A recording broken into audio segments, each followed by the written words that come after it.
Hey guys, this is Trenchy back again to bring you another video, and this time we are doing another installment of Slashback Saturday. Um, this is a challenge brought to you by the Horror Man Joe. It's the Slashback Challenge, the sequel, and this time we are doing 90s slashers that came out in the 90s. Now, I've been watching a few from my top 20 list. I've been watching some 90s films, and I almost went with Candyman for this. I almost went with Leprechaun because I did watch those recently, but I settled on something I watched last slasher and into this morning because I didn't finish it last night. But that will be the movie The Wax Mask. This is an Italian film. This is, I think, my second Italian film because my first was Pieces. I didn't know that was Italian, but apparently that's like Italian and Spanish. So this is my second Italian film. Um, People were saying you gotta check out Argento. You gotta watch Argento stuff because there was a question about Argento in the trivia. I had not seen the movie, so I just threw out a random animal and they're like, you gotta see Argento. I've been told you gotta check out some cinema. So I said I was gonna watch my first Argento film, and I was on Shudder, and the Wax Smash showed up, and it showed Argento above it. I'm like, I'll check this out. Turns out he didn't direct this movie. It was he just produced it, and I think came up with a story for it. Um, the guy that directed this movie was Sergio Stelvani, something like that. He worked on a bunch of the Italian slashers and giallos, I believe. Um, Cool thing is, this was supposed to be Lucio Fulci, another one people talk about a lot. I heard he's a really good. This was supposed to be his last directed film, and he actually worked on the screenplay because Argento came up to him and said, "Hey, would you direct this film for me?" And Fulci said, "Yeah." And he worked on the screenplay and shit. But then he died a few weeks before shooting, so they got Sergio Stilvani to do it instead. Um, so yeah, a lot of the big Italian names directed this film. What are my thoughts on this? I thought it was a decent film. I thought it was a pretty interesting slasher. This takes place in Rome, Italy. First, we have a flashback to Paris where we see the remains of a gruesome murder. This guy's hand was chopped off. He's like all mutilated and shit. There's a dead woman and shit, and this little girl's hiding under her bed crying because she saw her family die. Then we go 20 years after that, which I believe is the 30s, because the original shot was in the 1900, I believe, 1900.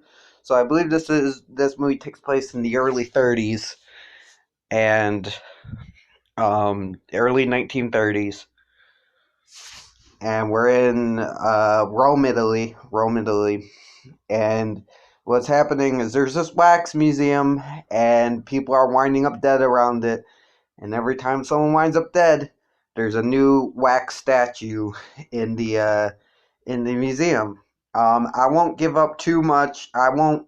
I don't want to spoil it. I'll try not to spoil anything.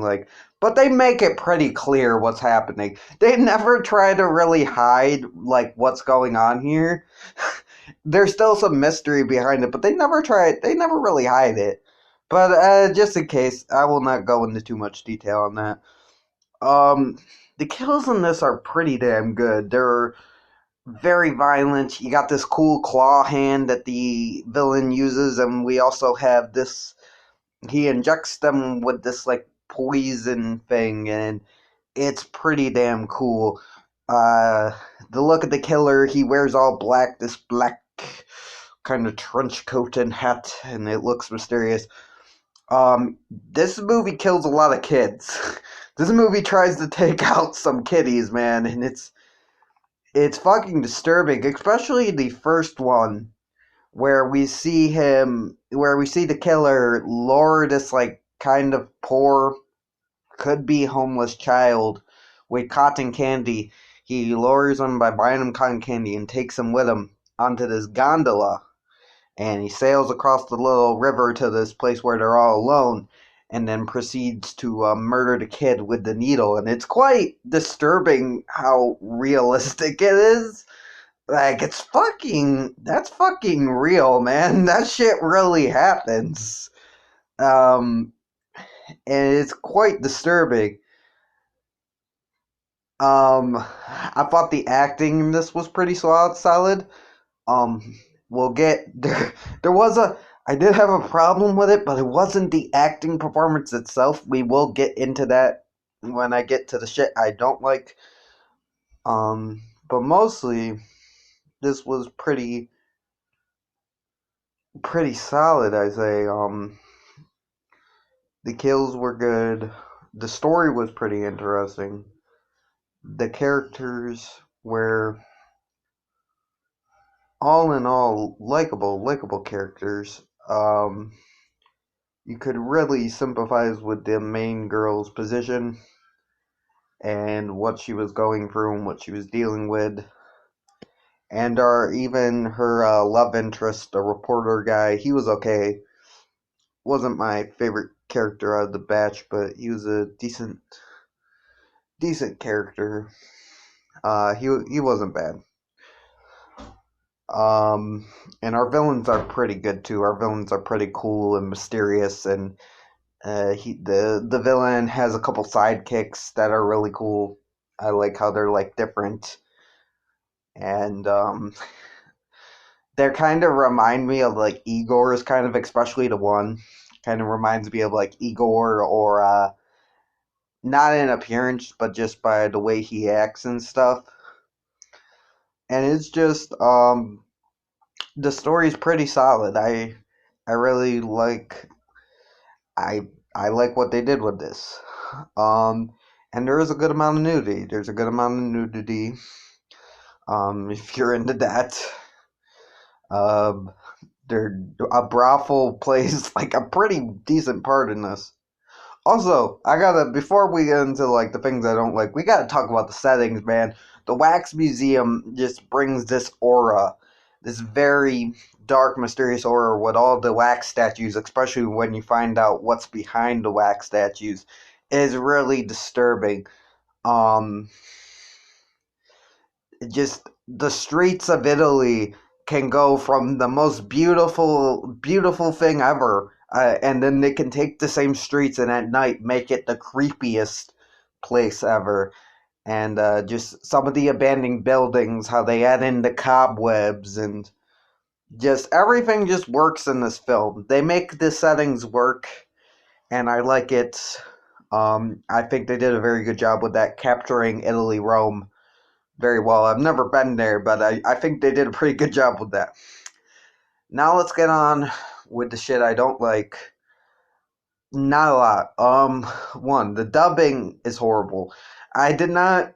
I should have watched. I don't know if Shudder had the option to watch it in Italian, but I would just say watch it in Italian with the subtitles. Uh, just do it with the fucking subtitles, man. Because the dubbing was god awful, and I get it. Dubbing's hard to do. But this one, sometimes the voice would be going and no one would be talking. The dude's mouth would be shut and there'd be a voice going, and it's supposed to be from the character with her mouth shut. And it's just, the dubbing was just, god, fucking awful. And they matched I will say the voices matched the characters. They did a good job with that, but the dubbing itself, the timing was bad, man. Sometimes they got it right, but most of the time the dubbing was pretty bad. I was able to get used to it, but it didn't kill the film for me, but it was pretty damn bad. Uh, two, another um thing is some of the writing's pretty cheesy, and some of it's good cheese, but then some of it was pretty bad cheese. I will say there was one scene where the our main woman and the her love interest are sitting there having a chat, and they're having a chat, and she's like opening up about her story, and she's like, I don't know why I told you this, and then he goes, it's because I have an honest face, I suppose, and then she goes, yes, I trust you, and I'm like, that's bad writing. That's just really bad fucking writing in general. Like, why did you write that? It's really bad. There also is a scene in this that kind of took me off guard where they take a this little girl has died, or at least they think she has died, and they're at the morgue, and they're gonna like cut her open and stuff, and the little girl's naked because it's a morgue and stuff, and they show that, and that was a little weird for me. Um, that was I get why it was there, but that was a little weird for me. Um, that's really all my. I don't really have much more complaints about it. That was really all my few little nitpicks. Really, I think this was very well done. One more thing I did like is go back to the setting. Is there's a lab in this, and I like how they took the appearance of the lab and mixed it with your like old fashioned Frankenstein classic mad scientist Dr. Jekyll, Mr. Hyde lab, but like also added in that steampunk kind of cool like little steampunk technology level. Like I especially noticed some uh kind of things from there's it reminds me of the scene in Nightbreed where Dr. Decker's at his desk and he's got those like little long tubes are behind them with like the liquid floating in it, kind of like a lava lamp. That's kind of what they did with this with the laboratory. And there's just other cool machines, so it's kind of like a mix of your classic laboratory mixed with some steampunk kind of vibes, and I really like that. All in all, I think Wax Mask was a solid film. I really enjoyed it, and I can't wait to check out more of the um Italian films. I think they're ballsy. I think I think they'll go places that at the time the US was afraid to go to, and I'm excited to see what else they have in store. Um Thank you, Joe, for creating this challenge. Um Happy Slashback, everyone. No, I'm a little late, but it's actually pretty cool kind of setup to do the review. It looks creepy, right?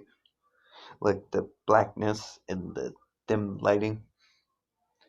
Anyways, um, I hope you guys have a good day. Stay frosty. This is Trenchy signing off. Beep a boop.